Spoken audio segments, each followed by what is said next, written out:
Hi. Let me just tell you a little bit about myself and how I am going to present this. One, I've been thinking about this business of Neijin, expansive strength, for quite a few decades now. And I started when I studied with Elaine Summers. That was in the mid 1970s. She already had taught me about this, even though she didn't know anything about Tai Chi. And it took me maybe a few decades before I understood that this was an ingredient in Tai Chi, Nei Jin. And I feel it's one of the most important things in Tai Chi. So let me start by talking about the my sort of my imagination of what the history of the form is. Nobody really knows, and all I've done is put together what I've learned and what I've read about the history of Tai Chi. So what happened is at a certain point, the martial artists who started Tai Chi, one or more, wanted to have a system that worked differently from the hard styles, from the Shaolin. Even though they were proficient martial artists and they could do the Shaolin kind of movement, the hard style kind of movement, they wanted to augment it with something different.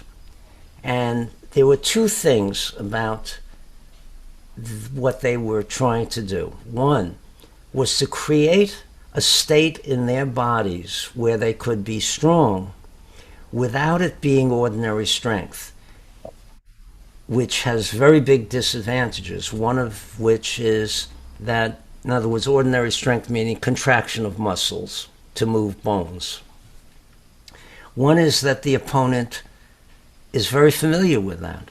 And as soon as you start to do that with the idea of attacking or defending, the opponent knows what you're trying to do. So they wanted to be a kind of strength that was hidden, concealed. And two, they wanted to be able to strike very quickly without the opponent having any idea that anything was going to happen. So the element of surprise and the fact that they could do it very, very quickly.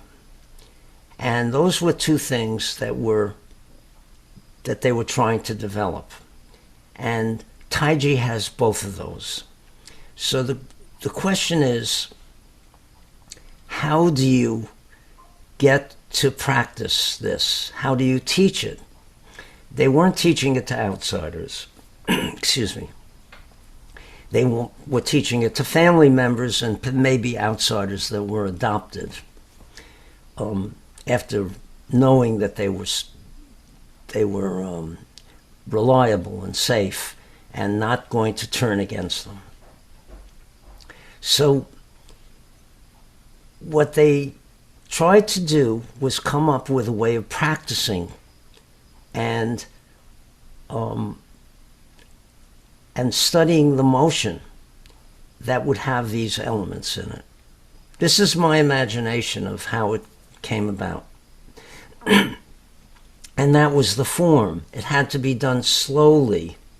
It had to be done mindfully so that you would be able, just like the way a pianist will practice very, very slowly and notice the shape of their fingers and do that for months and months and months before they'll ever play a piece at regular speed. But the goal was to be able to get the fundamentals so that they could do movements very quickly, very efficiently. And so the strength that they created was not ordinary strength. So let me talk about strength a little bit, ordinary strength a little bit. I'm going to share my screen. and or try to. There we go. Do you see that? Do you see the image that I'm sharing? Yes, I can Good, see it. good. So this is an ordinary lever where you push on the end of the rod, the point P. This is a fulcrum, which is the support. It's fixed, no movement. And this is the weight. And the way a lever, ordinary lever works, this is called class 1 lever, is that the distance from the point where you're applying the force to the fulcrum divided by the distance from the fulcrum to the application of the force is the force multiplying factor called the mechanical advantage. In this case, it looks like it's about 2 to 1, that this length is about twice this length. I didn't actually measure it, but let's say it's 2 to 1. That means if this rock weighs 10 pounds, or let's say 100 pounds, you only have to use 50 pounds. 50 pounds at this end will lift 100 pounds at this end, a factor of 2. But at the same time, you have to move the end of the rod of the lever twice as much as the movement of the rock. But that works pretty well in most cases because you just want to multiply force and you don't mind that you have to use extra motion. Now let me show you a different, different thing. Here's now a different kind of lever that exists in the human body, if I can get it.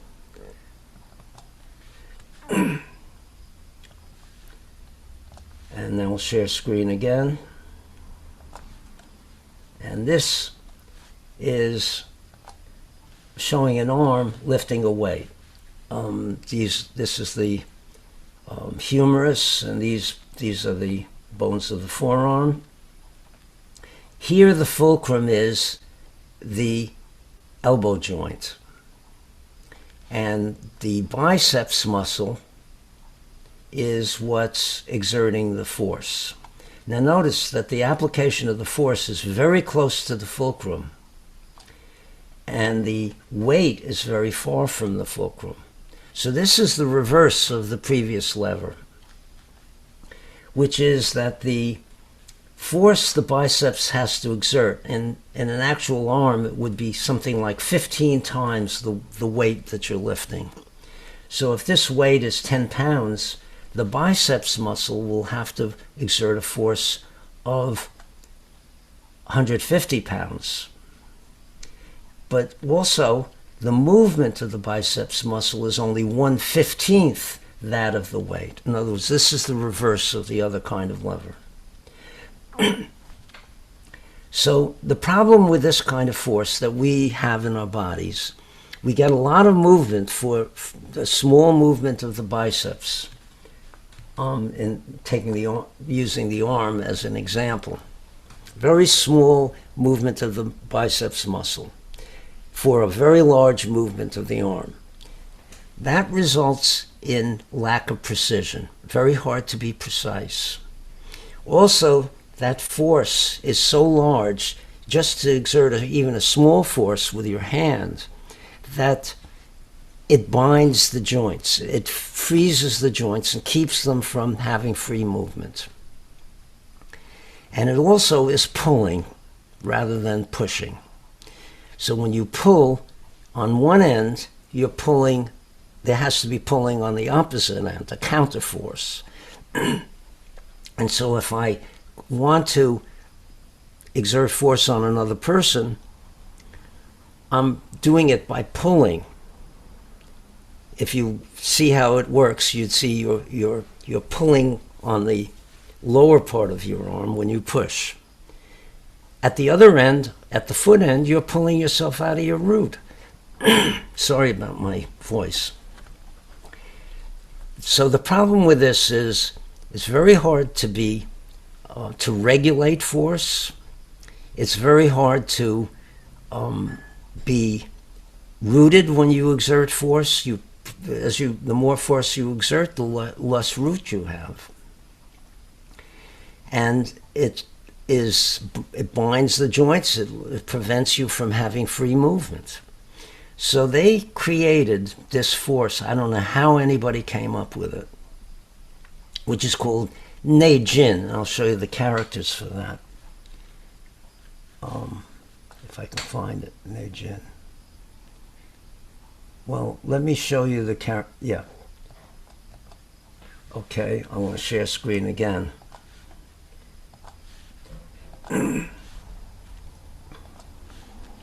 This is the characters for the kind of force used in Tai Chi.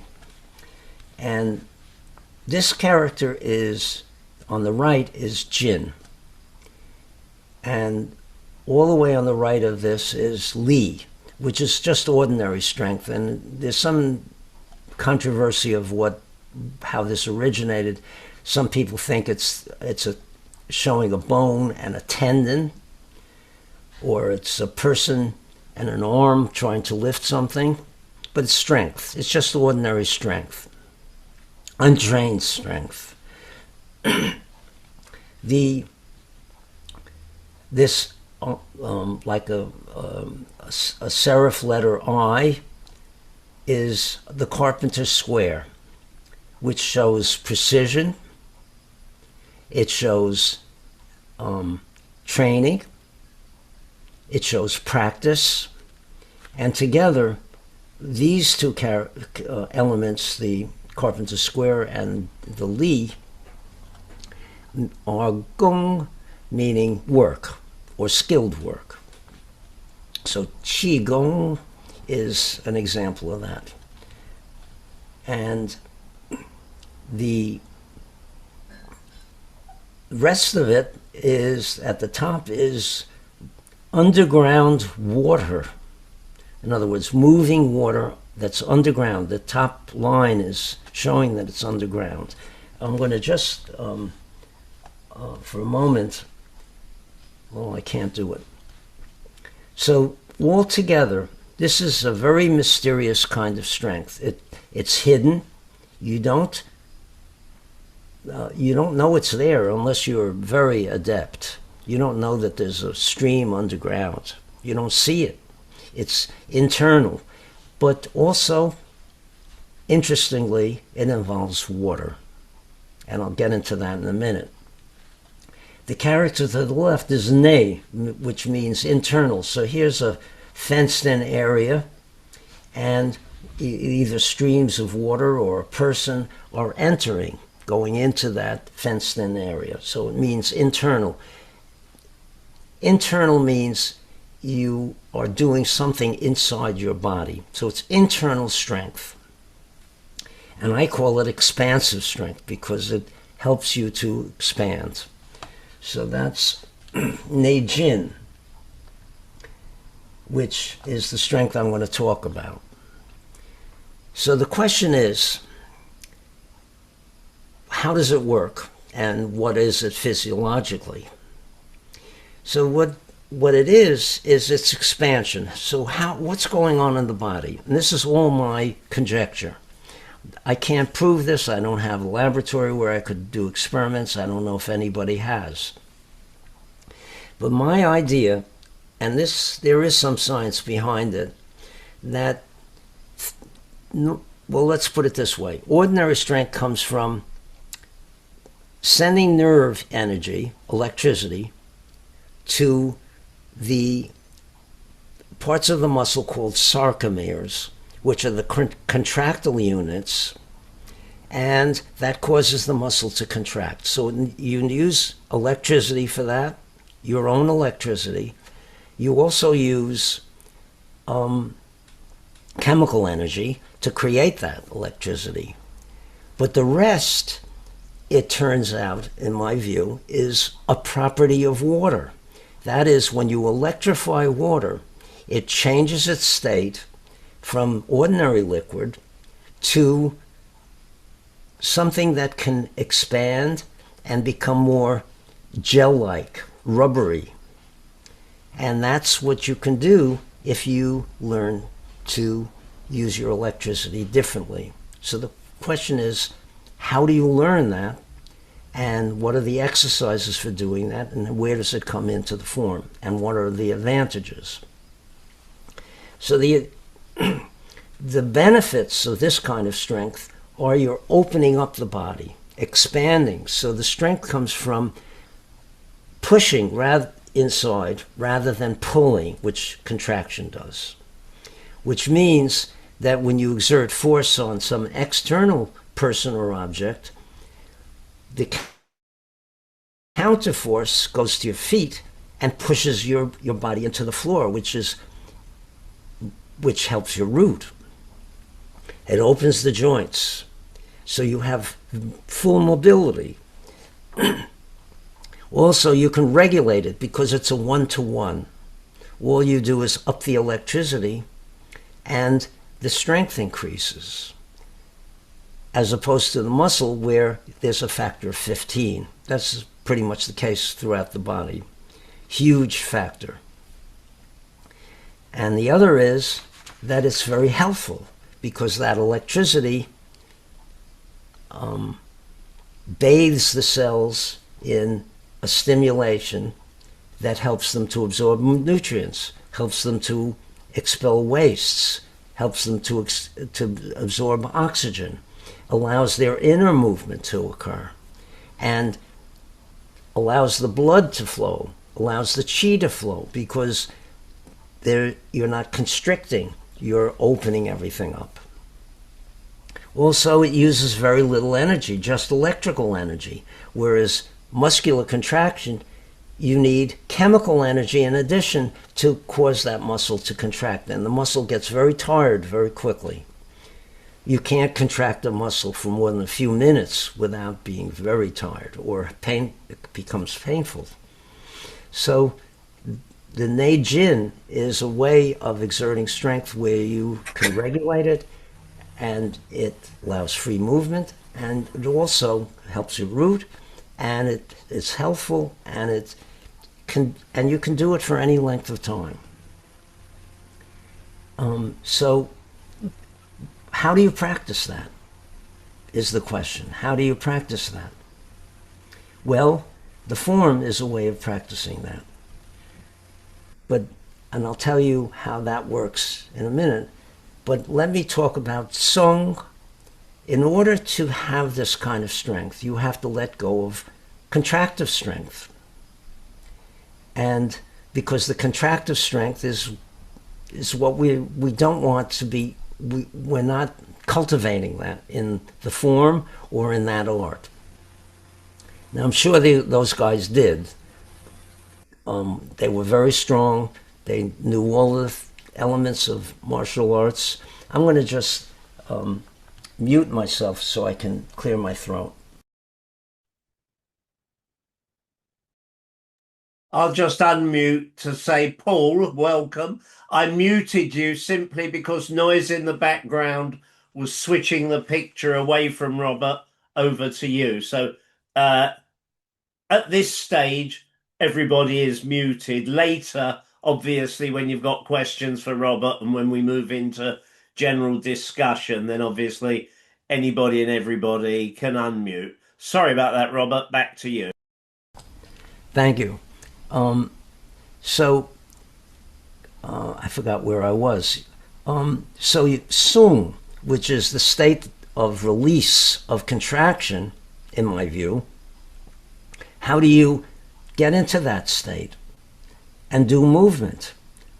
Well, and how do you learn Neijin?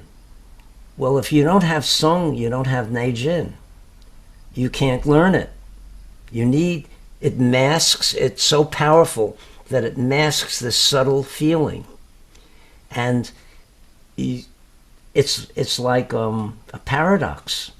You need to have Neijin to release all contraction, to do movement. You need some sort of strength.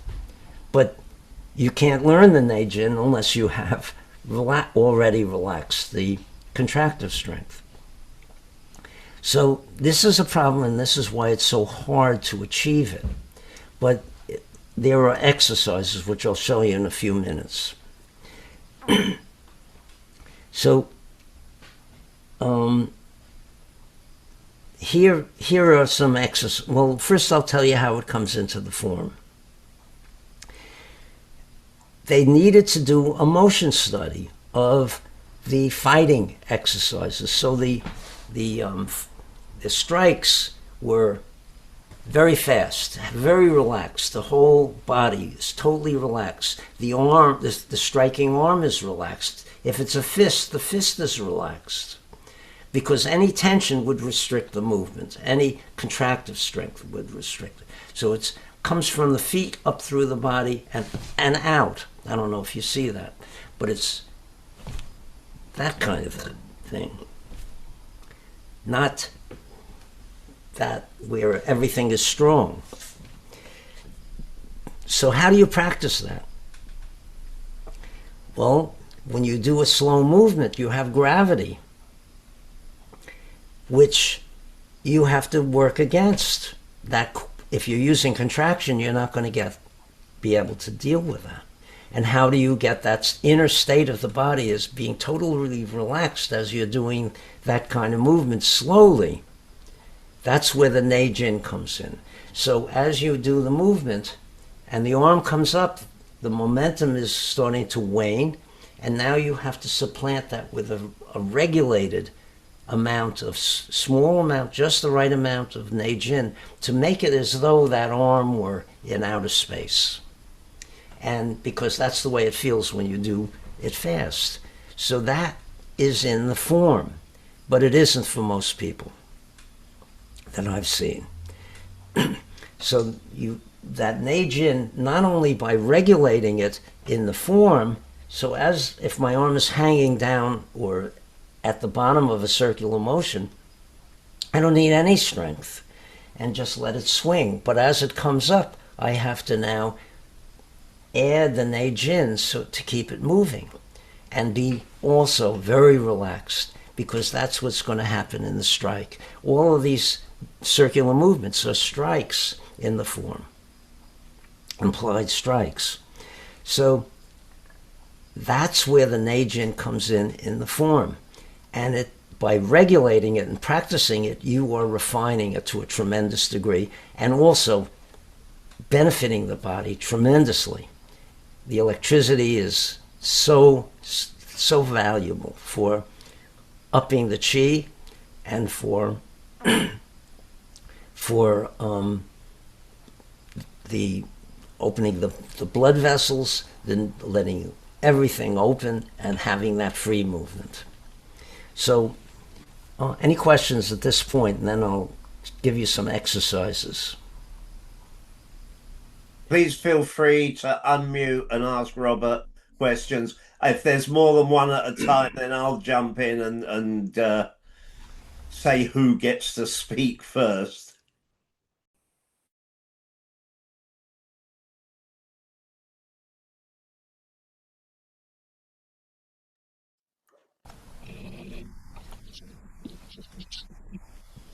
Beely, you have something to ask or say?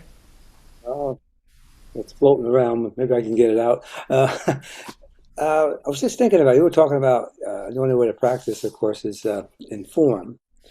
Are we talking form of a Tai Chi form, as the Tai Chi Chuan form, or can we talk about the push hand forms? And which it requires, as Master Joe used to say, you don't have to listen, you have to yield, you have to stick, and then neutralize, which means that it's sensations, it's feelings, yet it all, and then strike like a snake, like you said. So is that something in Neijin that is part of that? Yeah, the Neijin is essential for the neutralization, meaning that when somebody touches you, you're not exerting external force on them other than a few ounces. Just a light touch, and I could go into why that is so important. If it's contractive strength, they'll know what you're trying to do, and they'll battle it. If you try to lead them off or try to move them, they'll battle it because they know contractive strength, so they up their contractive strength. You then have to up yours, and then it becomes who is the strongest, and that is the person who's going to, quote, win. And that's what you see a lot. But with Neijin, when they touch you, inside it's very strong. Outside, you're not exerting much force on them. If they try to up their force a little bit, yours will up on them correspondingly, and they feel like it's a wall that they can't penetrate. They don't even try. Now that isn't not something that they're conscious of, but their fascia knows that. So when you touch a person to lead him or her off, let's say the person's going to grab your neck, and you just touch their wrist and move the skin a little bit to access their fascia, it's very easy to move them because they don't resist it. And they get signals unconsciously to the brain saying something is may hurt you, and it moves automatically. The fascia is there to tell the brain what's happening that could be damaging. Very sensitive, sends a lot of nerve impulses to the brain about what's going on. So it works beautifully, but that strength is not exerted on the person. It's an internal state that you can regulate and adjust, and you do movement with, that they don't battle. So that's the neutralization. And that's why it's so important to develop that. And I've taught this to my students, and when they do it to me, I can't do anything to them either. In other words, that certain touch is enough to control a person. And that's what they wanted to do.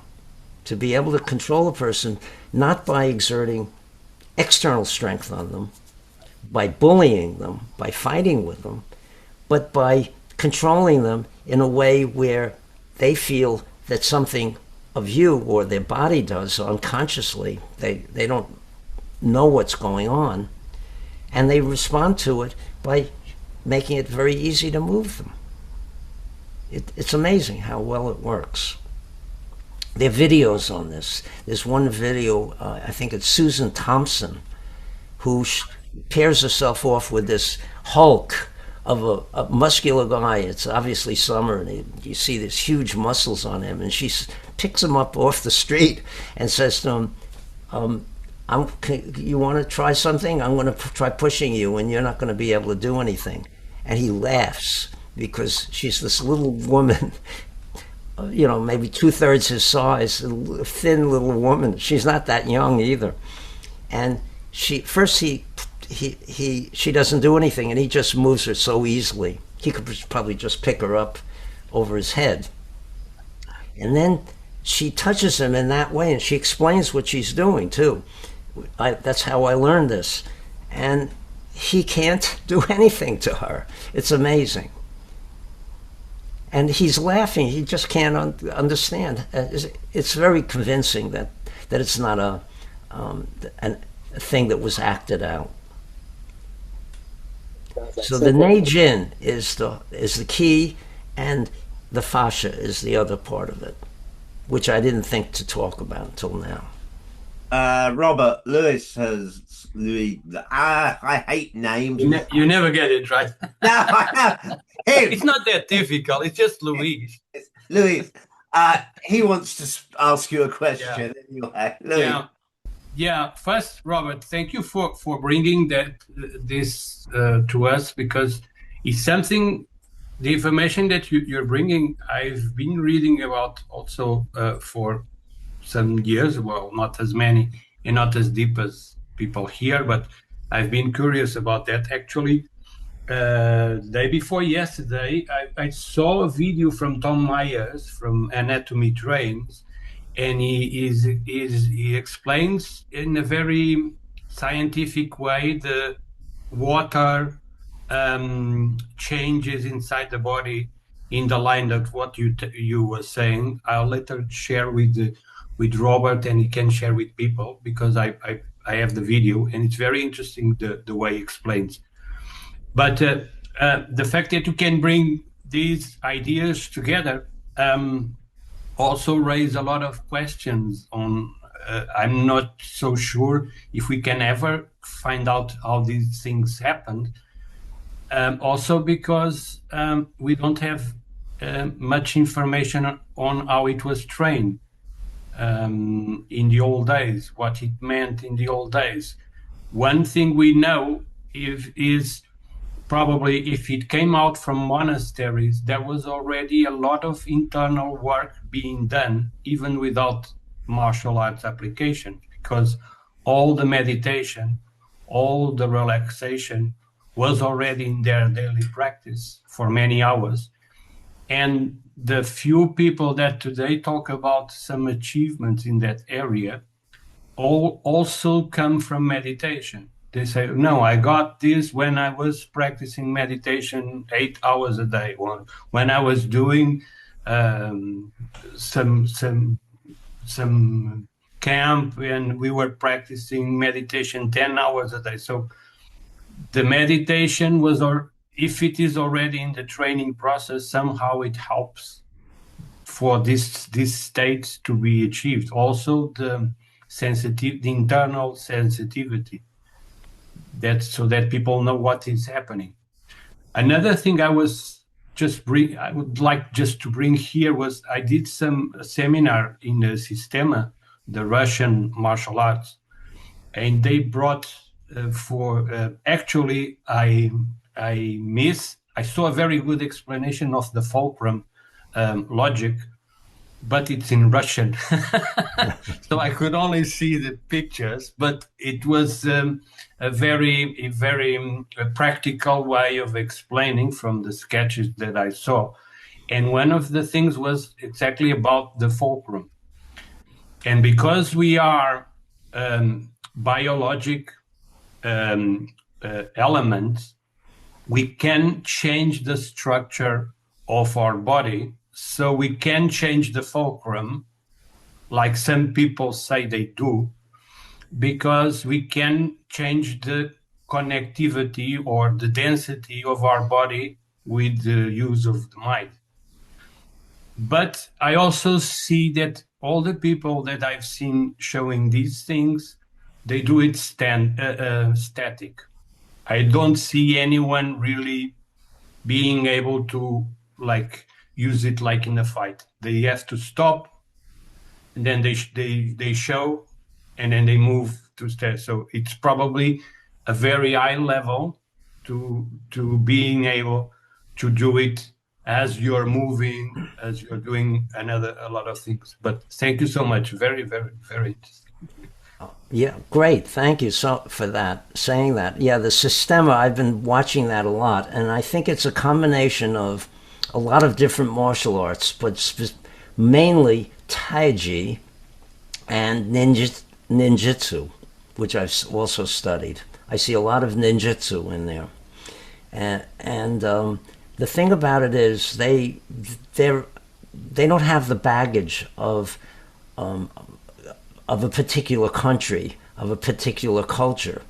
They are just totally practical, and they're just trying to get all the things that work, and not things that are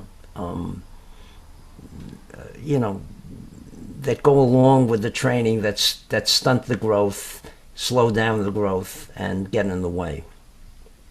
They're amazing, and I follow them a lot, and I thank you for bringing that up. For me, especially, my age, 89, I'm not thinking of ever using Taiji or anything for self-defense, other than knowing that the situation is going to start, and getting out of there as early on as I can.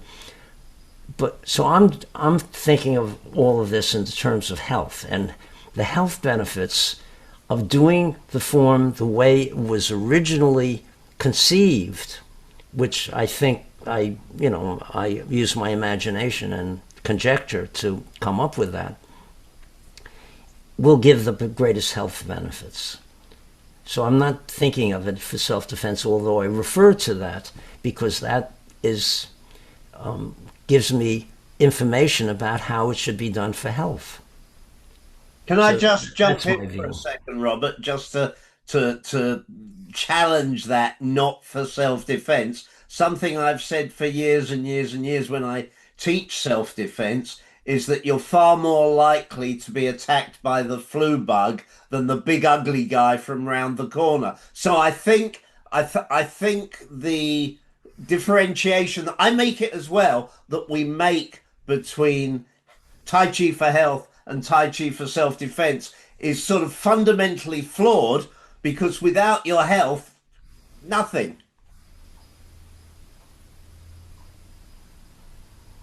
Absolutely, yes. And also by doing the training, you're less likely to get into a self-defense modality. Robert, another area I saw this applied these principles is in the Bowen therapy. They use the fascia, and exactly in the way you were explaining.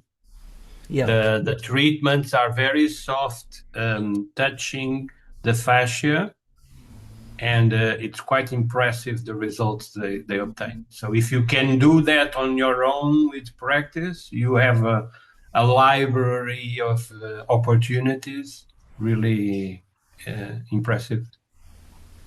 And fascia is just starting to be understood.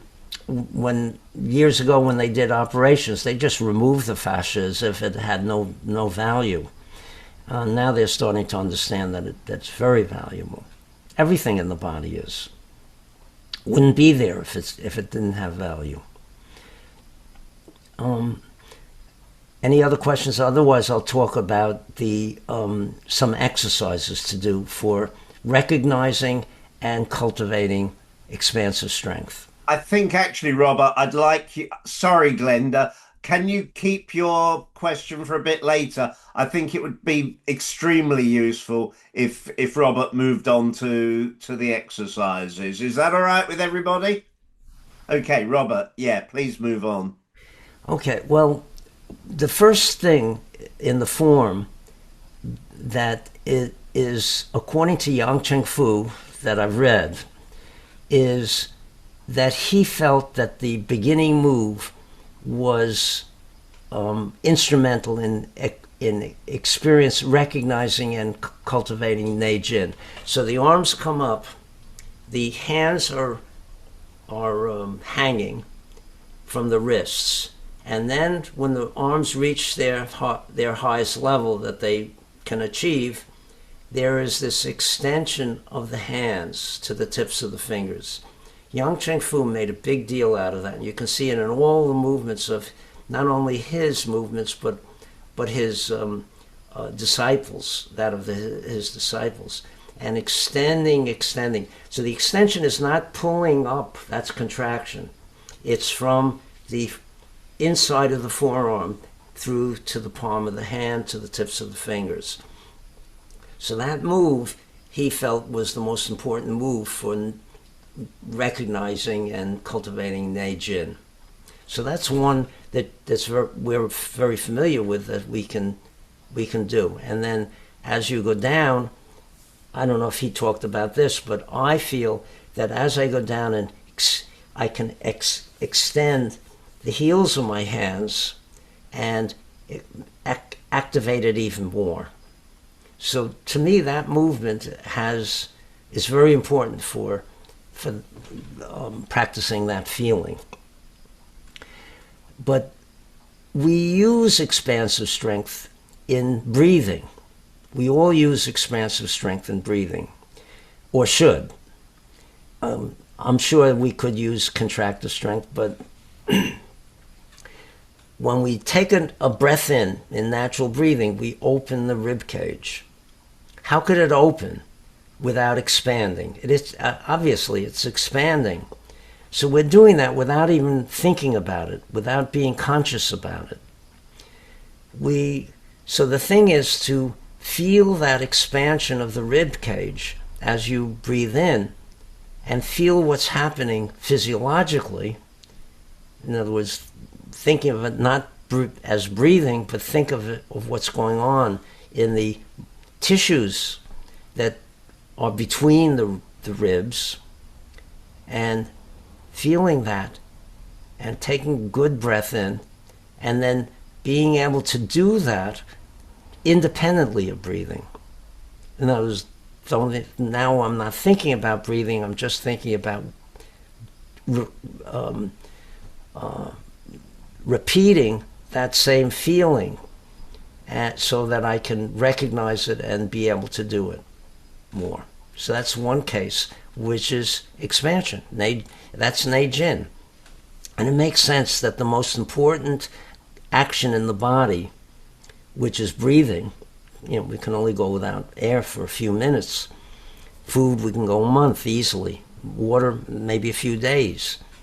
But this most important action should be done in a way that uses the least amount of energy, which would be the case for Neijin.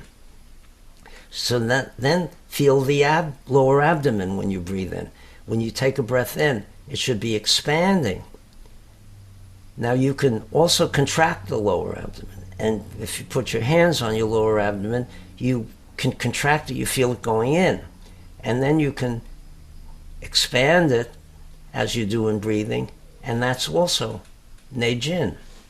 So those are two things we all do many, many, many times a day and are good at, or should be. Some people don't, I'm sure. I watch people breathe. I don't see that a lot of people are breathing correctly. But that feeling is what we want to recognize, and then lock in that feeling and then recreate it in other parts of the body. The goal is to be able to get it into every single part of the body. So another one is, this is a difficult one, rotating the wrists in the form. We do movements where the wrists rotate from 45 degrees in one direction relative to the forearm to 45 degrees in the other direction. That's 90 degrees. And the rest of that would be through the upper arm. So I'm not just doing it this way, because that's going to require contraction. So I'm open. By the way, I have videos on all of this on my YouTube channel, or you just put in my name, Chuckrow, CHUCKROW, and you'll get that channel. You'll get all the videos. There are about 200 now, on all different subjects of Taiji. So all these movements are very important in the self-defense, because they're rolling a person off as you turn. It's not only the turning of the body, but also the turning of the arm. And if there has to be that regulated into motion of all the parts of the arm, which can only occur if you use expansive strength. When you use contractive strength, it's one part moves, another part moves, you can't get it all together. You could never do it. So that's the other thing. The neutralization also involves a rolling motion, which enables you to have the person move much more than they expected to. Another one is this exercise that I sort of created from the jade belt. I have to hold my arms higher so you can see. And let's see, get it in. So what I do is you can rest them on a bookcase or a rail or something. It would even be better. But without that, just relax as much as possible. Release the shoulders, release the chest, the abdomen, lower abdomen, everything as much as possible. And find the neutral position, and then opening the rib cage, opening the tissues around the insides of the arms, and You're not going to get much movement, but you'll feel the electricity. You'll feel the activity that's going on. You'll feel the the strength occurring, and the feeling that you're using a lot of chemical energy, and then release and let it come back. It's only going to come back maybe an inch on each side at most, and then wrapping around the back, opening the rib cage in the back and the outsides of the arms, and bringing it in. So this is in all the movements. So, for example, let's see if I can show this. See if my legs work now. I'm sitting. So when I do white crane from strike with shoulder, which is very closed, now it opens. I'm doing this partly by opening everything in the front of my body. Opening everything in the part of my body, every part of my body. Then, as the hands come down, now I'm opening the back. All of these tissues in the back are expanding. And there's a name for this. I'm not sure how to pronounce it, but Hang Xiang Ba Bei, which is expand the back and close the front. See? And then when I do a brush knee, I'm opening, see? And every move has this opening and closing of the whole body, not just the shoulder joints. And when you do that, you get a feeling of exhilaration and activation that is just amazing, absolutely amazing. And I don't see that many people are doing that. How did I learn this? One teacher I had, Harvey Sober, I was with him for, I think, 24 years. He did not really teach very much. He was very high level, very high level. But he was very sparing in what he taught. And I would watch him watch him while we were doing the Taiji form. I also studied karate with him too. But as we were doing the Taiji form, he would be off on the side doing his own movements. And I'd watch him, and I saw that he was doing this, and I started to try it myself. Now I've been developing it. My students can do it too. This is something you can learn very quickly. It shouldn't take, in my case, 56 years of practicing Taiji to get this. You should be able to get this in right away, maybe, right away.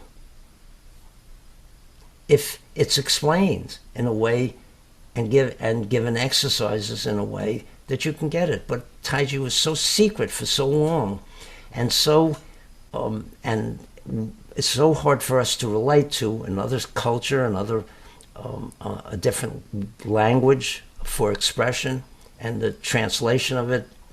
Who knows how hard how good that is, and also a lot of these. For example, if you look up in the Chinese dictionary, Li and Jin, which I discussed at the beginning, they're very different characters, very different. They'll say it's the same thing. A lot of it has been lost, and these terms are used differently. Some of them were code words that were used so that nobody else could get it from the outside. So it's very, very hard to do it without putting in a certain amount of scientific thought, in my view, understanding of physiology, and trying to go past that and get a simple idea of what's going on. Because these things are, if one person can do it, everyone can do it. Glenda, you wanted to say something? You need to unmute, Glenda. She's trying to do that. It's okay. It was just a comment. Now I have two comments. One, you could say in response to Robert Agar-Hutton, that we're in our lifetime more likely to have to battle the flu or some other disease rather than a physical human opponent. But I would say that the this movements in the Neijin and the Tai Chi also battles the flu. I have had numerous experiences where I've been ill and I can't breathe, and I start practicing my Tai Chi, and all of a sudden everything clears. So that's just one comment. So, Yeah, I and think that then, was what Robert was saying. oh, Yeah, oh, that is what I was trying to say. But obviously, being a foreigner, speaking English, nobody understands me. By the way, I have changed the microphone. I hope I'm coming in loud, even if not clear. I'd like to give a little anecdote about just that, what you just said. And this is about 20 years ago, maybe 20 years ago. I woke up in the morning and I started coughing. And I kept coughing, maybe a dozen or more times. And then I was totally out of air and I couldn't breathe in. I just could not breathe in. And I said to myself, just relax. You can go without air for a couple of minutes. Just relax and see what happens instead of panicking. And slowly the air came in. And then every morning I'd have this. And I mentioned it to when I taught high school. I was on lunchroom duty, and I mentioned it to another teacher. And she said, that's, what is it called? Oh, no, I'm trying to even remember what it's called. Pertussis, whooping cough. And she said, my daughter had that, and if I hadn't held her all night long, she would have died. People die from it because they panic, and that makes it worse. And they can't breathe. So I came home, I have a medical book that Merck's Manual, I looked it up. They described it exactly. Even the number of times you cough and the sound that happens when you finally breathe in. And I knew I had it, and nobody would believe me. I remember I mentioned to another person who said, if you had whooping cough, people die from whooping cough. If you had it, you'd be much sicker than you are. But I credit Tai Chi with the idea that I dealt with it that way, by relaxing and letting my body do what it needed to do. And then I found out that there was an epidemic of this in adults, which they denied. All the doctors said, no, you can't have it. I've never heard of anybody, an adult having whooping cough. And then they found out that adults did.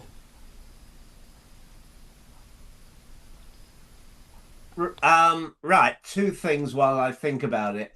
I put Robert's YouTube channel address up in the chat box. So if you open up the chat box, if you haven't already, you'll find Robert's YouTube address there. And the second thing I wanted to say, I've completely forgotten. So I think if you would like to ask Robert questions, please jump in and, well, raise your hand or jump in, whatever, and let's ask Robert some questions. Glenda. I had one other thing to say. And when Robert was talking about the movement of opening and closing, what always comes to mind, and I think it's a good visualization, is if you've ever seen those kinds of jellyfish, you see them open and then close, and it's the same, almost like an accordion, and I think of that when I think of the expansion and then the release and the contraction. So I should find a picture of that, but it's really very helpful. And as far as the health thing is concerned, when I have esophageal spasms, that's what I do. I do my Tai Chi and it works. So now I'll let other people talk. I'm so glad you brought that up. And the thing is, when you do this opening closing, you have to be aware of the difference between expansion on one side and contraction on the opposite side, because the body is so good at contraction, so practiced in it, that it wants to get into the act and do it. So when you do this, there are two ways. One is to pull in the back to open, and the other is to pull in the front to close. That's not Neijin. That's contraction. So it has to practice this. It has to be very, very slow and meditative, and so that you feel the difference between the two. And that's very hard to do because they're both strength. They're both kinds of strength, and the contraction is something that we're so good at. We do it without even realizing it. So it gets in the way, and it's not an easy thing to know the difference. But it's essential that the difference be understood, felt, and understood. That's why it's important to do these things very slowly, so slowly that you can get into everything that's going on and feel and do little experiments and feel the difference. I'll come to you in a minute, Louis. Stephen, nice to see you. Robert, I remember one of the things I wanted to say, which was one of my very early Tai Chi teachers, and I don't remember who, always used to repeat the opening move. I can't remember whether it was 3 times or whatever. And he said, I never explained why, but he did say the opening move is the most important move. And it may have been for some other reason entirely, or it may have tied in to what you were saying. And again, I had a second thing that I was going to mention, and that's gone out my head. So if people would like to raise their hands, and I'll... yes, sorry, one at a time. Billy first, then Louis, then Steve. Billy.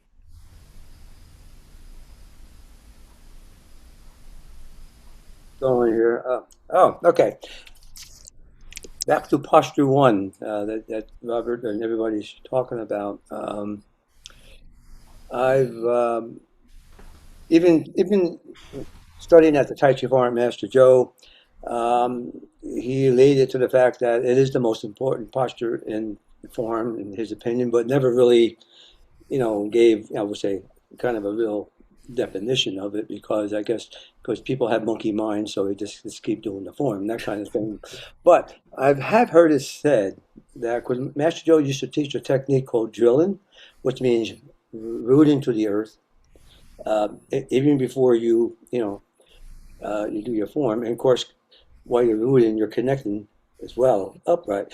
And it's kind of like when you do the first movement, it's like you're bringing up, and I've heard it said this before, you're bringing up energy, in which is activating the meridian system, which gives you the source that supplies you, your energy to do the rest of the form. So it's like the most important posture, because it's like a wellspring. It just comes right up just from doing that movement and understanding the connection to the earth. That's why they say understand the 3 powers, which is the earth, the sky, in the middle, which is the Dantian area. So I have a feeling that once that opens up and this activates the meridian system, it sends vital energy throughout to your whole body unknowingly. You don't even have to know about it. You just have to sense it and feel it. So, but I just wanted to add that comment. That's something that I heard. Nothing. I said I can prove any of that, but spending a lot of time in Wu Chi, whatever you want to pronounce it, understanding that you are connected to a source, something that.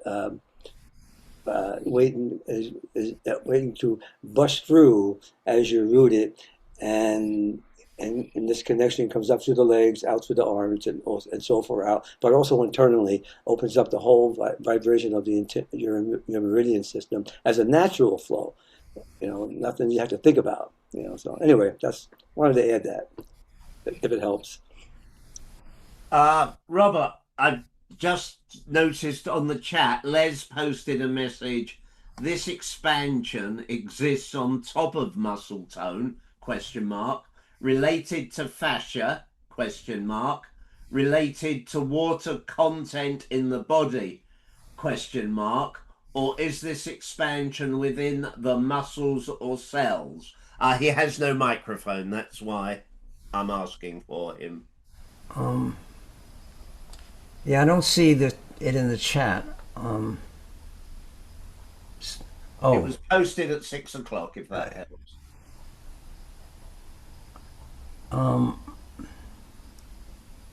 Yes. Okay. The message mentions muscle tone. Muscle tone, and my understanding is that even if you're not doing any movement, there is electricity, neural electricity going to the muscles to contract them just a little bit so that they're ready. It's like the motor is running. They're ready to respond to stronger electrical stimulation when that is needed. And that is always there in the body. There is always that very minor electricity going to all the muscles to keep them ready to do sudden movement. And that's different from the expansion, which I'm giving my view. I can't really know what's going on scientifically, but it's my feeling is that it's a different thing altogether. Instead of the electricity going to the muscles, anything having to do with the muscle contracting, it's going to the water in all of the tissues, mainly the muscles. That's where the 70% water in muscles. Fat has very little water in it. It varies from one person to another. And it also doesn't have afferent or efferent nerves, but the muscles do. So I think it's mostly the muscles that you are getting to stimulating the water in the muscle, not the parts of the muscle that contract, not the contractile units. And there's a big difference in the feeling. Not a big difference. It's a slight difference, but when you practice it over a long period of time, there's a big difference. At first, I wasn't sure of what was going on, whether I was really doing it or not. And that lasted quite a while. But at this point, I know that they're totally different. I just feel that I know that they're different things. The feeling is very different for me now. I can do one or I can do the other. I don't know if that answers the question. Robert, did I hear it correctly? Maybe Les will. Yes, Les has said thank you to Louis, and yes to you, because Louis posted the Tom Myers link. One thing very quickly. Yes, I remember about 12, 15 years ago, one of my students said, "Are you absolutely sure of that difference?" And I answered him and I said, "Mostly sure, but not 100%. Not 100%. Now I feel it's 100%. That I know that they're different, very different from each other, and that they feel very similar to a beginner. It's very hard to recognize the difference. But now I know they're different. I just have that feeling that they're totally different." Okay. I think Louis, your hand is raised. So yeah, I was just remembering reading some phrase that the young John Dwyer has it somewhere, where he has this image of a chain, and the expansion is the links inside the chain. So the fact that you can be flexible, but be active and connected is like you expand the space inside the chain before it becomes an iron bar. Because before they go to 100% and they become rigid. And apparently, according to these theories of the fascia, that type of movement is made probably on the ligaments and tendons level and not so much on the muscular level. So when you open the joints, you probably, with some training, you don't need the muscles to not only keep your skeleton straight, but also to move the bones in relation to each other without using muscles. But I'm not sure. Yeah, I hear all kinds of things about this, and one is that the fascia is doing it, and I don't believe that at all, because the fascia has no strength, and it has no nerves connecting it that carry information from the brain to the fascia. It's only the other way.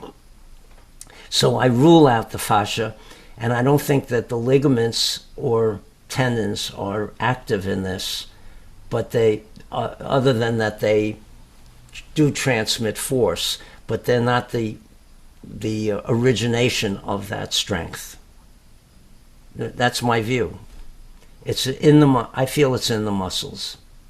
It's really, I can really feel it in quite. the Sorry. muscles. Sorry, I was just going to say, Robert, it's really quite interesting that here we are, with a rocket potentially blasting off to go round the moon within a month or so.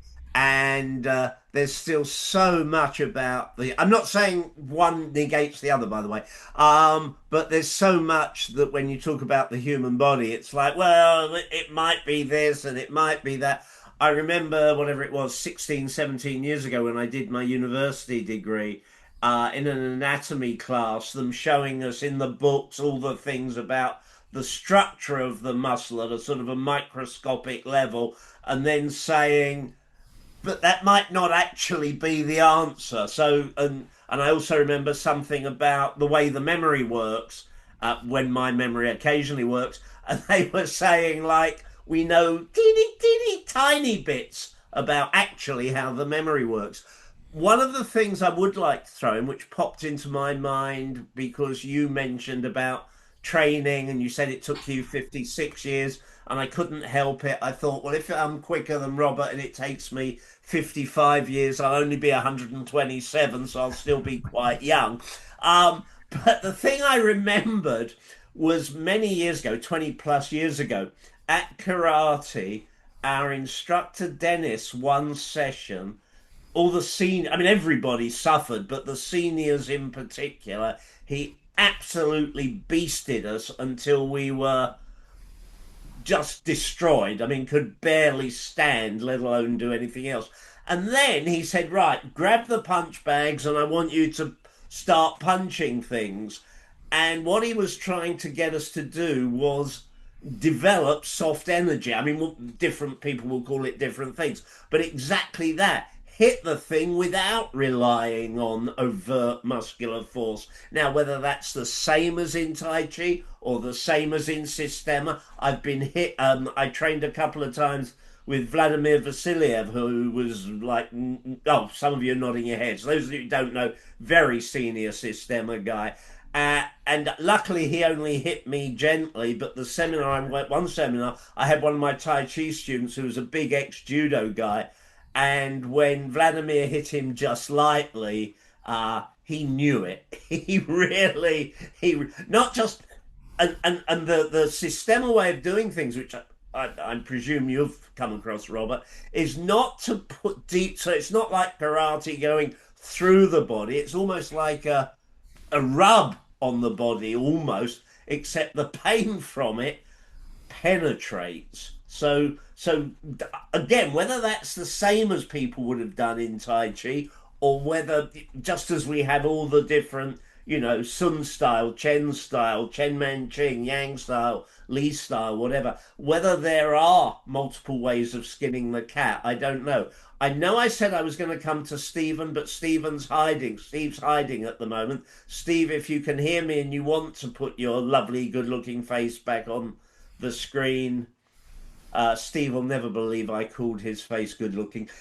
Do so. But if not, is there anybody else that would like to ask? Yes, Louis. Unmute and please ask. Not me this time, unless there is another Louis. Richard, he means you.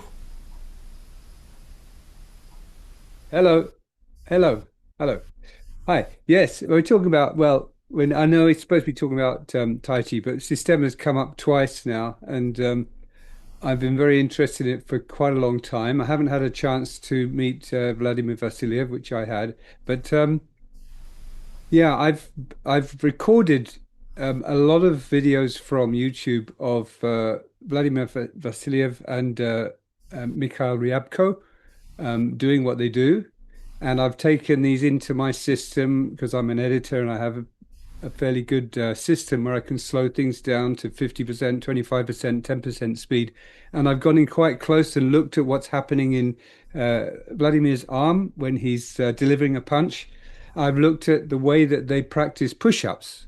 And, you know, the way that Systema people do push-ups is amazing because they really relax. They relax every muscle that they don't need.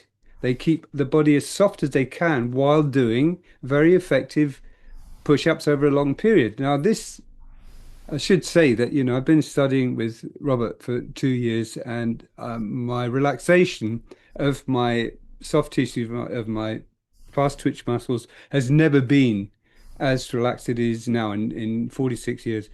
I'm really impressed with this, and I believe Robert's theory completely. But the question for me is, once you have developed the Neijin through completely not using contractive force, I think that in the video that I've watched of Vasiliev in particular, there seems to be a combination.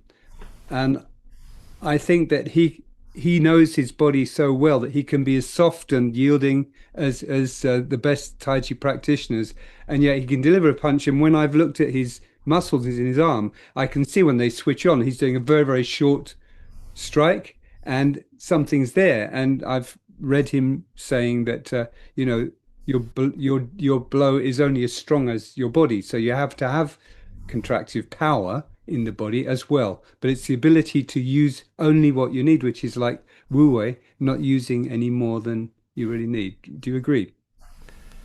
Absolutely. I'm convinced at this point that these Taiji masters, these have done a lot of muscle, muscle contraction exercises and are very strong and using everything that they have. And the people I've studied with who are very high level were that way.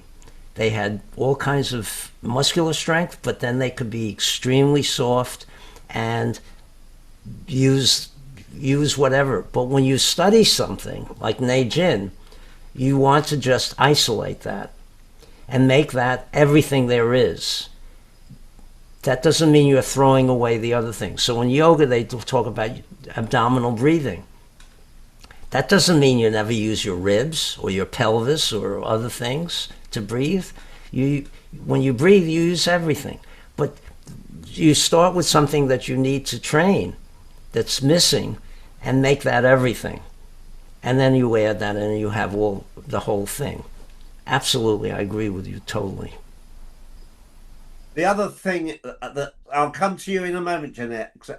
The other thing regarding Vladimir, when I trained with him, a friend of mine was training alongside him as well, and he had done subsequently other training, including with Mikhail, I can't pronounce the name, Mikhail Rubikov, whatever, who was Vladimir's instructor, who was a fascinating guy, because my friend Keith said this guy walked into the training hall and Keith went up to him and genuinely thought this was a taxi driver come to pick up a fare. The guy was the most unassuming nobody, as it were, until he turned it on.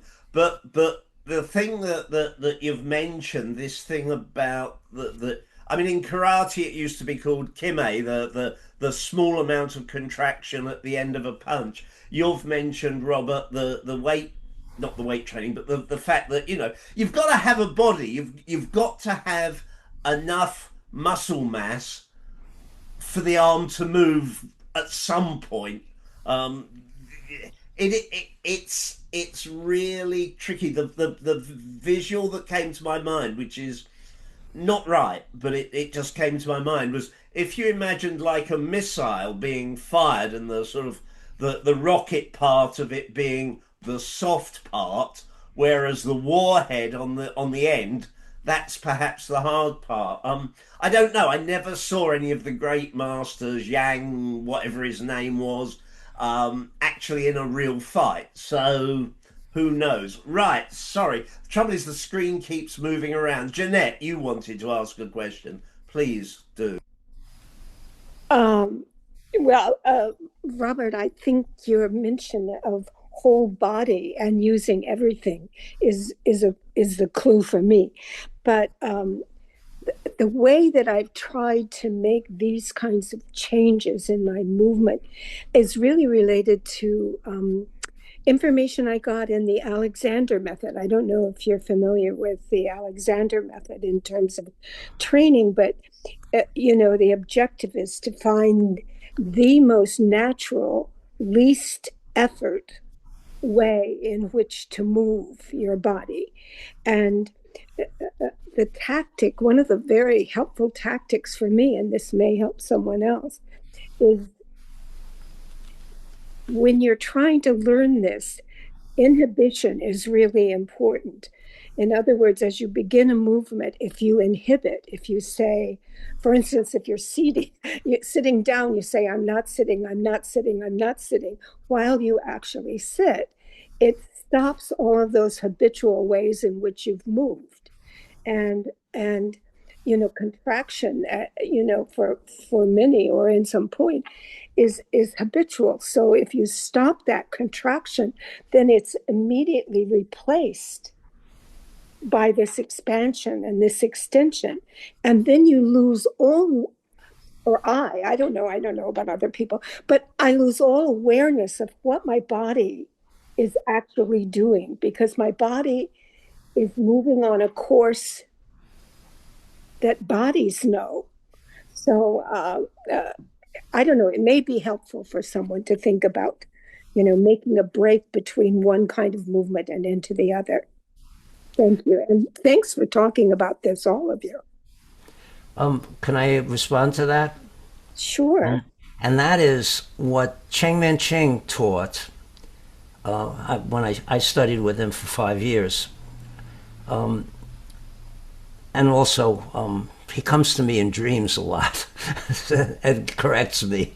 But his idea was just relax, and everything will come from that. That's what he said. And or at least that's what the translator said, he said. And I see the people who do the Cheng Man-ching style, and they're very relaxed, but they don't have, it's what's called floating, meaning they don't have the internal strength, because it's true if you relax that to a certain extent over a period of time, there can be that replacement of expansive strength replacing contractive strength. But if you don't recognize it and work on it and have exercises to do and pair off with somebody who is more advanced, who can feel it right away and tell you what you're using and instruct you that way, and then instruct yourself and make that the be-all and end-all, really, then it may not ever come. Maybe it will, maybe it won't. But how many of us have 50 years to get something? I think you can get this right away if you have the right teaching, the right teacher, and the right method. And that's what I'm trying to come up with and have to some extent, and I've been successful in it. Robert, can I ask, do you think, I know you teach via digital methods, Zoom. Do you think it can be taught easily that way, or is it very difficult to teach that way? How much better is it if you can be hands-on with a student? I think these, when you have the right idea of it, and instead of it being an abstract thing, and just sort of relaxing as much as you can, which is good. I mean, that we use much more strength than we need to. But when you get to the point where I think, and I see it in my students who haven't been with me that long, that they have it. They've gotten it. I can tell from their movements. I can see it that they have it, and they feel that they have it. Michael, maybe you have something to say about that?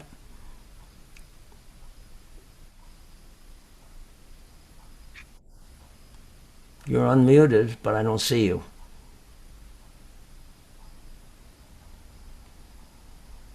There you are.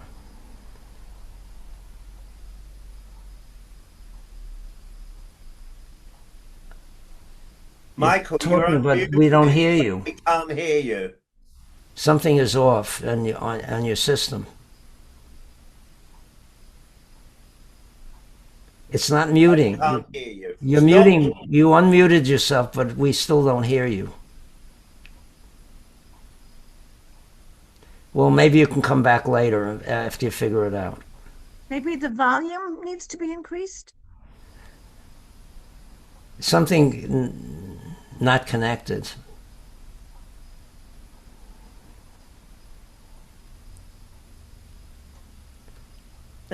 Well, we could just read your lips. Yeah. Can you sign it?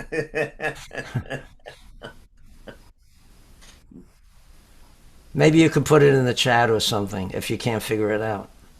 If it's something you can do that with. Yes. But anyway, Michael has been a student of mine. How many years? Raise your fingers or something. How many years? 5 years. 7. He's got And two he 5, 6, 7. 7 years. And he's had this for quite a while. He's had it, and I see his movements, and it's there. It is definitely there. Do you agree that it is? Yeah. So you can learn it quickly. You can learn it quickly. Of course, he's, not just one person. That doesn't mean everyone can, but I think everyone can if they really work at it. They can get it quickly. Yes. I'd like to say Richard, that yes. I've been with you for 2 years, only online. I've not been able to come to New York during the time that I've been studying. I'm in Poland. And I feel that your teaching has transformed my Tai Chi, amazingly so. And now I'm teaching complete beginners locally where I live. And I'm passing on what I'm getting from you. And I'm seeing people progressing very quickly. So, I mean, but what I've done is I've really limited how much form I try and teach. When I used to teach before, we'd go through the whole short form in, say, 30 times 2 hour lessons. I've completely dropped that now. I go much more slowly through individual movements, and we spend I emphasize bringing mind, body, and energy together, unifying mind, body, and energy, mind involving things like the idea of feeling water, feeling as if the arms are in water, and how that affects the way that people move, and concentrating on just small parts of the form repetitively with the right feeling. And I'm seeing very good results in a very short time. So I think you're right. I think it can be done. And I'm amazed how much you've been able to teach online. I've brought friends along who've joined, and I think we're all getting that a lot. And how many years did you do Tai Chi? I started in 1980. So when I started with you, I've been doing it 44 years, and I've had a lot of benefit. I'd had, in the first 4 months of studying Tai Chi, I lost my severe chronic asthma. I used to have to go frequently to hospital in an ambulance at 3 or 4 o'clock in the morning. I got pneumonia and pleurisy and was coughing blood. I took up Tai Chi, and with a combination of the first 4 months of training and biofeedback training, learning to relax, I completely freed myself from asthma forever. I'd had it ever since childhood. So what I learned about relaxing and alignment and an attitude, of settling down the front and so on, I already had a lot of benefit. But when I started with you, I learned to release. I'm saying releasing the fast twitch muscles to a degree that I'd never released before, and a completely different quality of movement, which I've been able to pass on. So thank you for that. Thank you for that. Thank you. Steve still isn't there, so we'll never know what his question was. Who else has got a question? Russ, you've been very quiet this evening. Have you anything to add or ask, sir? And that goes for anybody else who hasn't jumped in, obviously.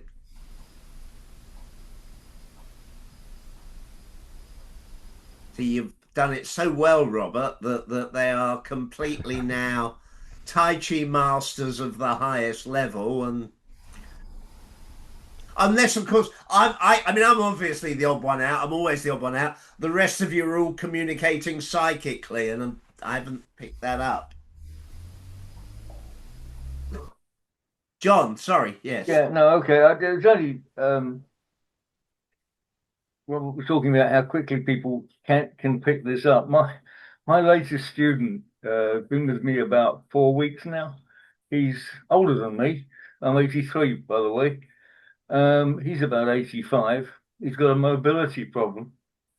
So we've not been pushing his, form very much. But we test positions a lot. It's something I was taught to do, and something I teach. So and he can do it.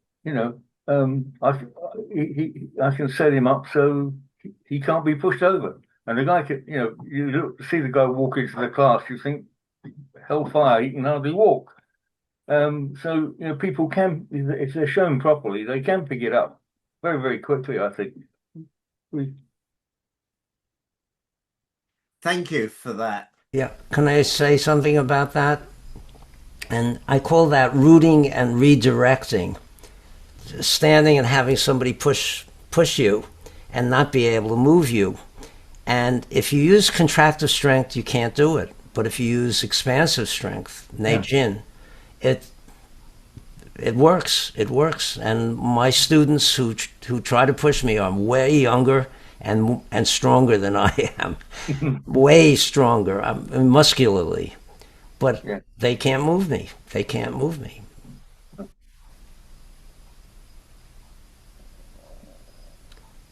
I did it with my grandson. I did a video on that with my rooting and redirecting with my grandson, who is maybe a foot taller than I am, and who is a muscle building guy. He presses, I don't remember how many hundreds of pounds he presses. And he tried to move me in the video, and he never did that before with me. Tried to move me. He couldn't do it, and I moved him easily. And it comes from the Neijin. It's not brute strength. It's not contractive strength. Contractive strength would not work at all in that case. Louis, you have your hand raised, sir. Yeah, Robert, I was just asking, you showed us a couple of exercises. On your opinion or your system, what do you think is the best approach for people to develop this training? Because I totally agree with you that most of the people either don't know it or don't know how to teach it or how to train it. So the feeling I have is people are just cherry picking, and they try this. Oh, I tried Systema. I did it too. Oh, it was nice, but I cannot bring it to my Tai Chi. Then I tried meditation. Oh, it's very nice, but I have no way of incorporating. In your experience, Could you share a little with us, please? Yeah. Well, here's an exercise you can do sitting. A lot of them I teach things that you can do sitting. I like sitting because you can relax more. And another one is extending the spine. So they talk in the classics about the head is pulled up by a string and the tailbone is pulled down by a weight.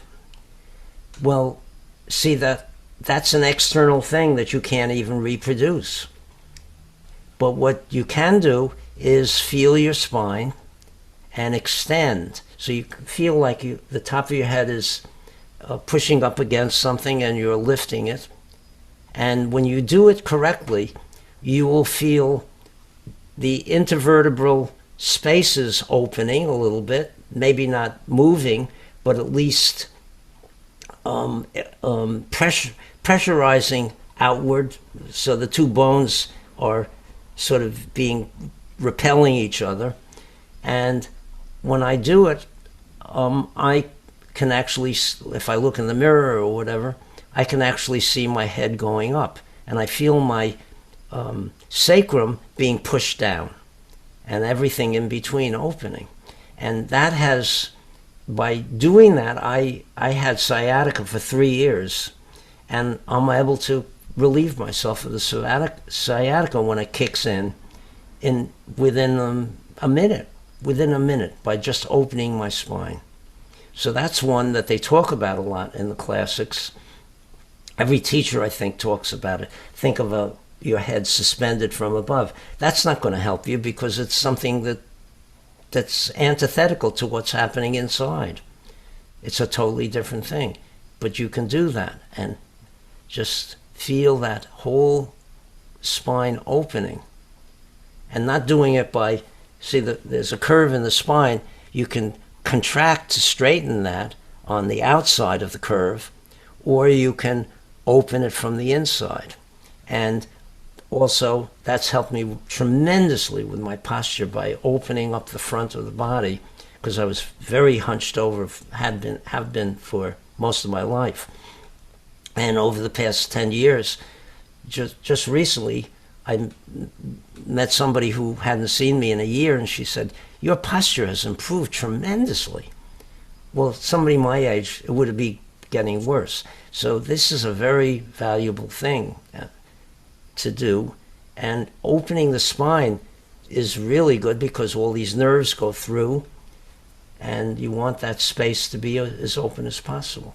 So it not only postural, but so I don't know if you can see the background.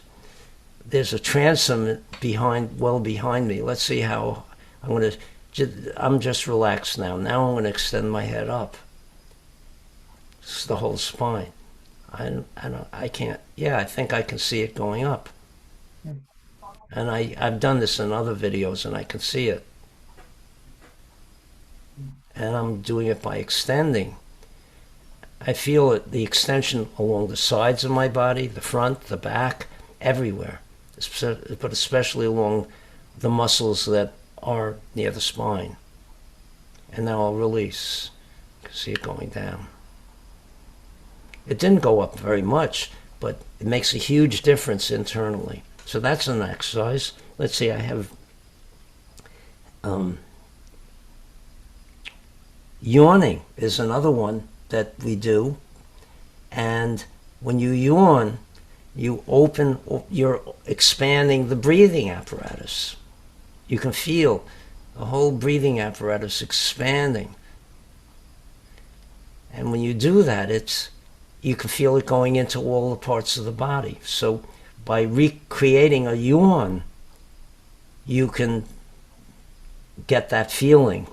And then once you've experienced it and have locked in that feeling, then you have a tool that you can now use to get it in other parts of the body. And I'm still recognizing parts that it's not there, the shoulders, and only recently the tips of getting when I'm doing the form, really getting it to the tips of the fingers. All these things start to come into play as you practice it more and more. I don't know if that answers the question, but there are other things that I can't think of now. Les has asked another question, but what I want to jump in with something as well. He says, how does one maintain this expansiveness in the spine? I've been doing a thing, I don't know if I stole it from you or somebody else, but I've been doing a thing for the last 6 or 8 months where I've altered Wu Ji posture so that we no longer sit down into Wu Ji posture at all. We relax and allow Wu Ji posture to occur. But with the arms, instead of, as some people do, I don't know if it'll show up, some people kind of go like that into sort of a Wu Ji posture. I'm exaggerating it. All I talk about now is imagine that the space there and the space between the hand and the leg gets bigger. And it doesn't, I think, I don't know, I think it doesn't matter if the space actually gets bigger, or it's just that the fact that you are actively using your mind body connection. Because I think a lot of it, I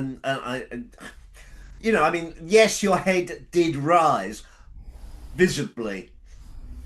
I'm not convinced, however, that it matters that it rose visibly as much as it matters that you were thinking about that happening. Does that resonate at all?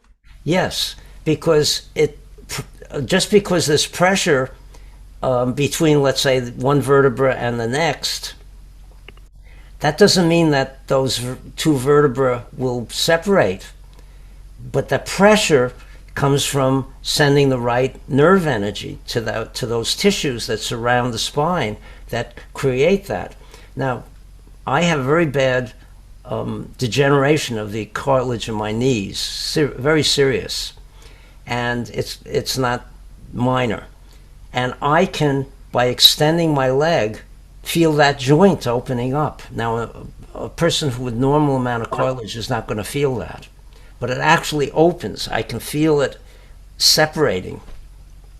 And the thing is, just because it doesn't move doesn't mean that you're not using that energy, that electrical energy. And the mind-body connection is really electrical. If you don't have the electrical nerve impulses, you're paralyzed. You can't move.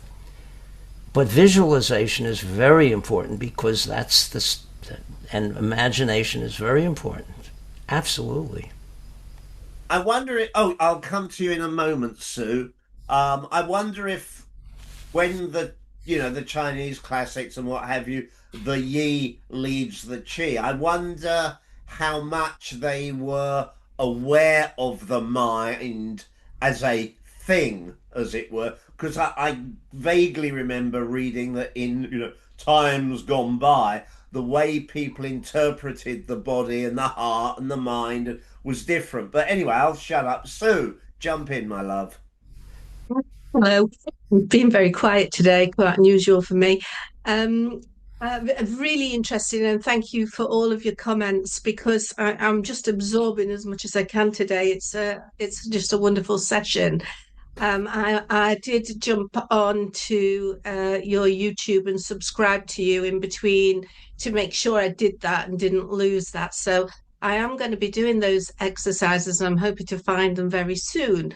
What would you recommend as far as how often, how many reps? Is that explained on your YouTube channel? Would you say do it in the evening, in the morning? I'm really crap in the morning, so don't expect me to get up at 4 o'clock. It'll never happen.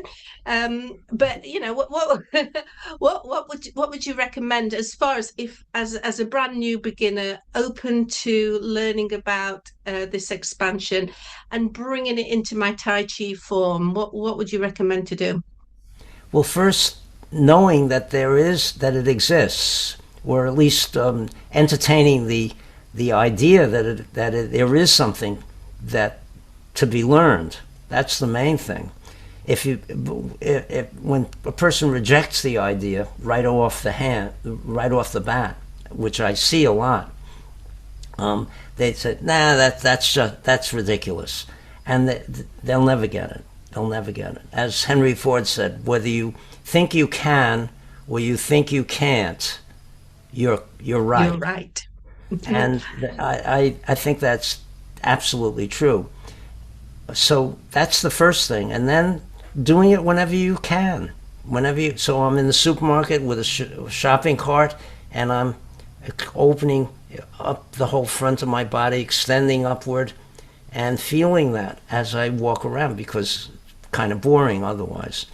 Whenever you have a chance, you can do it as much as you want. It's not like doing contractive exercise where the muscles have to recover from the exertion, and if you overdo it, you can do damage.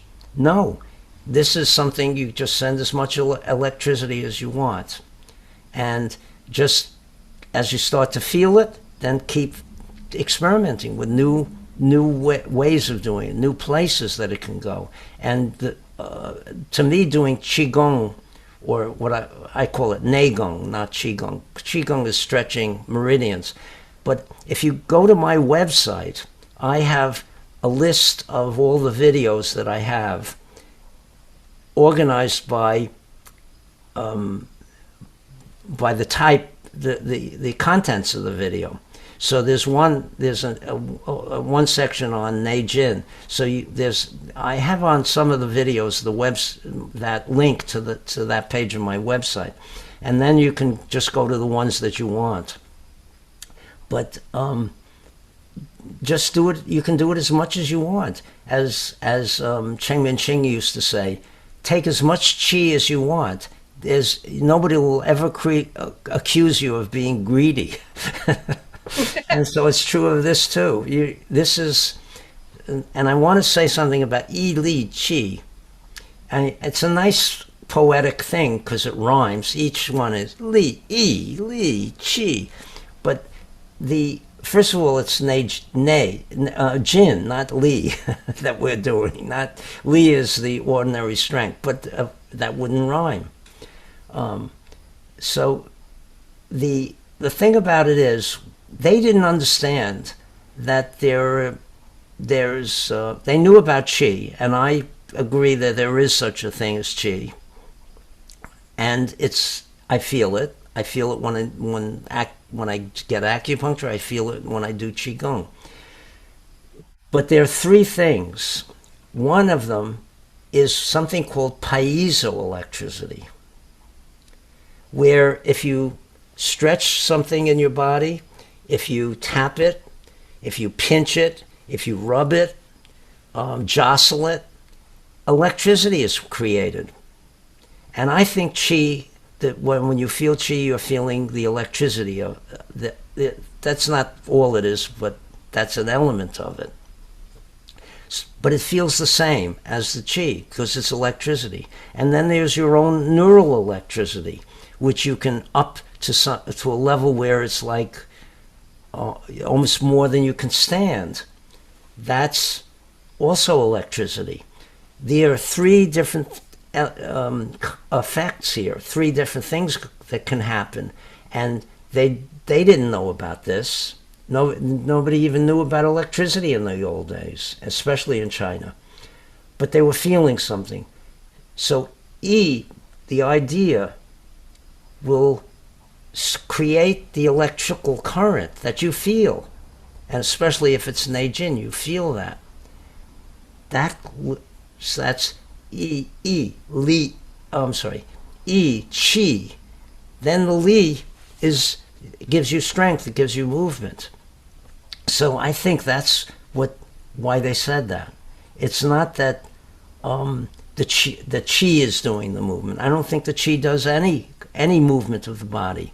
It's an inner cellular movement and transmission of information, and through electricity and maybe other ways. But the feeling is the same when you create your own neural electricity. So it's neural electricity that they are referring to when they say Yi, Qi, Li. Your mind, your intention is what creates that electricity. And then that creates movement. So I just wanted to say that. So, do you think then someone who is not open to it won't feel it because they're not open to it? Will feel it So, uh, even though they're not open to it? so for instance, when I do my class, I at the end of the class, sometimes I'll say, okay, let's see if we can feel some energy, electricity, whatever you want to call it. And I start with the wrists here too, because it's a great place to start. You can feel something there. Then move the hands away and see if you can feel. Then see if you can feel between the loud gong points, and then play with it if you're lucky enough. And then there's a few people at the end of the class is like, oh no, don't get it, can't feel it, it's not there, it's not a thing. Do you think that's just because they're choosing not to? They don't believe, I, and that's that. it could be, it could be that inner resistance, but I find that the people whose chi is strongest are the ones who don't feel it. It's like the fish says, water? What's water? They're feeling it all the time, so they don't even know that it's around. But I hope I they, fall into they're, that they're category. so used to it that they don't even notice it. It's there all. It was there before they were born. Mhm. I was in that group that never felt anything. Every time I went to a workshop or something, everybody around me said, "Oh, I feel the tingling, this and that," and I said, "Well, I don't feel anything. But I just keep trying." I So I would. think it has to do with the level of sensitivity people have, because there are a lot of processes happening in our bodies that we don't feel. These things still happen because it's like we were talking about the fascia before, and there is the Bowen therapy used in horses and in dogs. So you don't need an intellect to have that type of effect on the body. So things will happen, but people won't be conscious. Like in the other way around, you see people that, oh, now I'm 50 and I start having pain in my body that I never had. Wrong, you always had, but your system, your kidneys were able to produce endomorphins, and now you're in the middle age and you have less. So you feel things, but they were always there. And this is perhaps the same thing. Yeah. Yeah, very good point. Yes. Yeah. Yeah, I like that as well. That resonates with me very definitely as also, I mean, again, something which I witter on about a lot. I'm far from convinced that you actually need to believe in chi. The way I always explain it is if I did not believe, if I was an oxygen denier, I've never seen oxygen, I don't believe it exists. This whole air thing is a myth. It's a plot by, I don't know, Big Brother or something.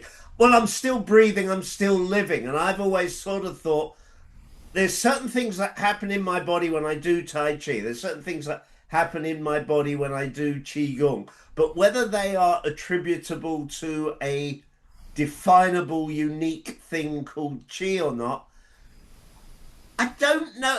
If it matters, I don't understand why it matters. That's, I think, my. Well, it does it matters because once you feel it, you then can work with it more, and that's in the case of Neijin. That's to me very important that you know what you're working with, so that you know whether you're doing it or not, and then you know where to go with it. But as far as belief is concerned, my favorite expression is I don't believe anything. I have no beliefs, and when I see that I do, I right away do my best to get rid of any belief that I have, because belief is just accepting something without any proof or without any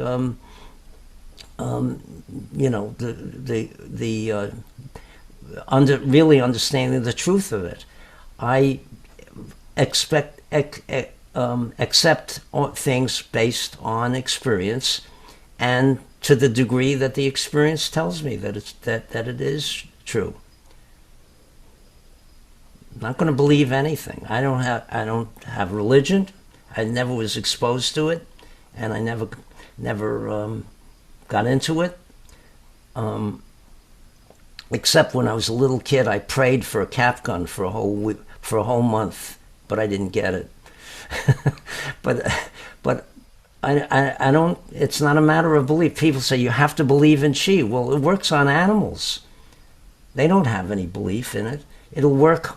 A person is open, and they can actually, when they put a needle in a certain meridian, they'll see the organ moving. They don't have to believe in that. And I think believing in it is bad. I agree. Billy, is that Thank your you, hand Robert. raised? Jump in, sir, and then John after Billy. Okay. The believability. I mean, I guess if I go back into the playground when I was a child, I probably felt, seen everything and didn't know what it was. But the thing is about that is, imagination of a child, they can see everything, believe everything without knowing. Okay, going into Tai Chi, for instance, now we got a lot of people here do Tai Chi, a lot of people in the world do Tai Chi, but the majority of people don't do Tai Chi. Okay, it doesn't mean that they don't have chi. It doesn't mean that they even know what the word is or whatever. Chi is, in my opinion, is in all. It's a life force in everything. It's in nature. It's in us. It's in rocks. It's in plants. It's just there. Do we have to feel it? To my point, no. But do we want to if we want to become aware of it, that brings out a sensation of venture. Why don't we venture and see why I'm feeling such this more so than ever before? But if you breathe and if you breathe naturally, and if you go out and play a sport, you go out and do gardening, you go out and do anything, you are moving that same energy. I just don't believe. So I don't believe that Tai Chi is the only source that we put too much faith in, that this is how it's got to be. It may be the one that may bring more attention to it, but for me, because it did bring more attention to it, it made me understand nature better, because that's where I think it all comes from. So, so so it's up to every individual to find their way in the way how they want to believe, how they want to practice, and how they want to adventure on. But I asked Master Joe once about because being that we were doing certain exercises and stuff, I did feel things that were different, especially when my hands got so hot. I thought I could probably cook an egg on them, and I was wondering, what is this all about, and says, Master Joe, what is that? He says, energy. That's what it is. It's energy. I says, is that chi? Yes, energy. Okay, so he related everything with a life force, energy. And I think that's what we borrow from nature. That's where I think it comes from. So anyway, that's my point of view. Don't shoot me. Very quickly, the word chi, or the character chi, has 100 different meanings at least, and some of them are things like anger. It could be chi, or farting could be chi. It's used in so many different ways. So many different ways. So to me, something like that is not necessarily the best way of looking at things. Sometimes it might be the only way. Okay, so yeah. Who wanted to jump in next? Yeah. Sorry, I forgot. Oh, John. Yeah, sorry. Well, I was only going to say we get seems to me to get very hung up on the word chi, but certainly I think there's an energy there and a sensitivity to other people. I was brought up in Tai Chi in a class where a lot of people were sensitive. We were encouraged to feel each other. And actually, you mentioned Nick Cheng last time, Robert. in Northampton. You go and play with him for a little while. You'll see what I mean. I trained with Nick pre-COVID, but because his class at his home was done in quite a small Yeah. enclosed place, after COVID, I just decided that I didn't want to do that. But I have funnily enough, I recommended somebody to go to Nick quite recently because somebody phoned me up from Northampton and couldn't make it to Rushden. I said, well, if you want somebody who's really good, Nick is really good. But we did a lot of qigong. We did a lot of the form. I don't remember us actually doing any sort of what I would define as qi work. Well, I think as I said, we do a lot of testing, and we test opening spine as well, by the way. But I think the fact that people can be soft doing what they do, can be soft when somebody's trying to push them, be soft when they're trying to push somebody else. Just reaction to each other, I think is cheap. But I also think, and this is no great evidence for this, but it helps if the people you're learning with are all sensitive. People that join me become quite sensitive quite quickly. I think I came to Tai Chi with about 20 years of meditation behind me.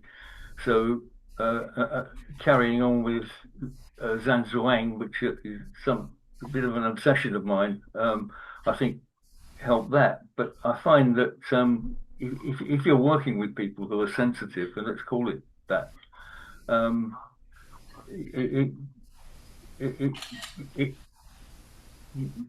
it helps, a new student become sensitive as well. And I do have when I get a new student in the class, I have a thing that I do as a demonstration. I line everybody up, hands on shoulders. I take the new student to the front. The person in front puts their hands up like that, and I say, put your fingers into their palms and chuck the person at the back off. And it works. That they without pushing, everybody will fall backwards. So there is something, there is something there, and it's something I think we can play with, and great fun. Makes a class. Okay. I'm cognizant, that's a posh word, isn't it? I'm cognizant of the time.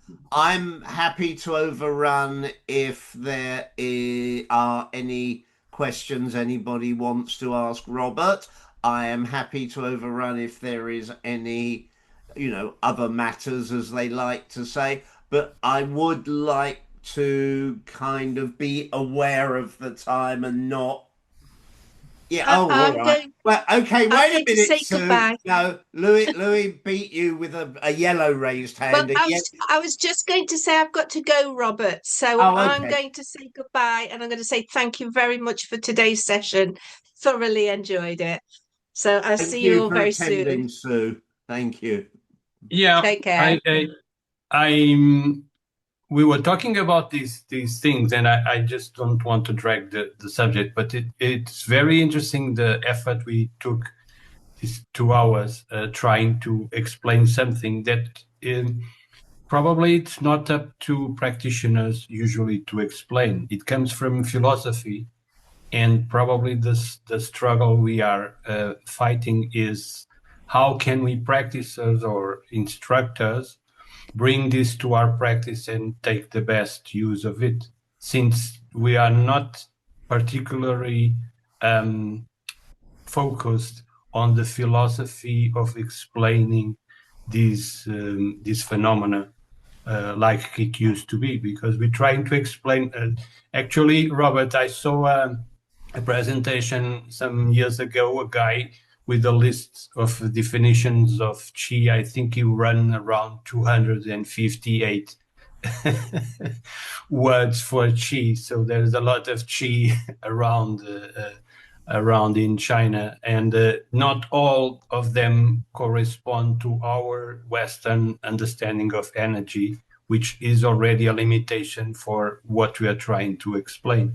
But it's been very interesting, and thank you, Robert, for sharing this with us.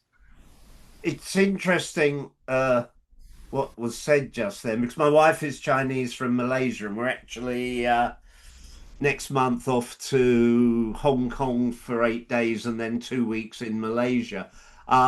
And a lot of the things that we agonize, my opinion, I'm not pretending this is truth, but it seems to me that a lot of the things we agonize over because we just don't have that cultural background. If you grow up in China or Malaysia or Hong Kong or Singapore or anywhere else where there is a huge Chinese community, you grow up with a lot of stuff that's just inside you from childhood. I mean, you know, I don't know, the same as most of us. I can never remember what the music is called, but the theme from the Lone Ranger and the theme from was it the William Tell Overture? I can't remember. You know, there's stuff that you would only have to hear for it to be part of your culture, or the outline shape of a Coca-Cola bottle. There's stuff that we grew up with. And I think that's part of the problem, that we are trying to understand something that we are. I mean, I started Tai Chi when I was 20 or something, so I'd lost 20 years of cultural understanding before I even started. And again, I have no idea if that is a truth or me talking out of my derriere. Can I say something about Qi? No? Yeah, of course you can. You're the governor. Very quickly as I can, my idea of Qi, because I do feel it, and I do get most of my students to feel it, not all, the first day or after a few classes, is the following. Life started with single cells and then evolved into multicellular organisms. We are a multicellular organism with on the order of 30 trillion cells. Trillion in Great Britain is different from the United States, but it's still a large number. Huge number of cells in the human body.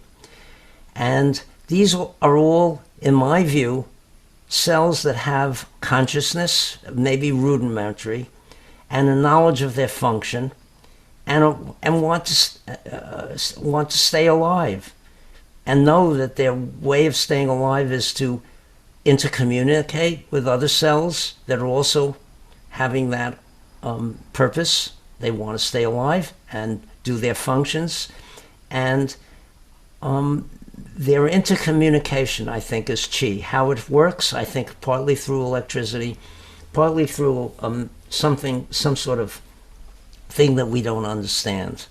But I think that there is that intercommunication, and the problem that we have is that the part of the consciousness that's running the show, that's the captain of the ship, doesn't even have a clue about any of this stuff going on, and is constantly doing things that are at odds with what they need to do. And when we're sick, we take medicines to get rid of the symptoms instead of letting the body have its knowledge and applying it. We're constantly sabotaging it. But in doing Tai Chi, and if the better we are at doing that, the more, and meditation and all these things, the more connected we are. And that's what it should be. And it should be that we're just as much a part of this colony of trillions of cells as they are. And the Qi is the interconnectedness of all of this knowledge and consciousness that is this thing called, in my case, Rava Chakra.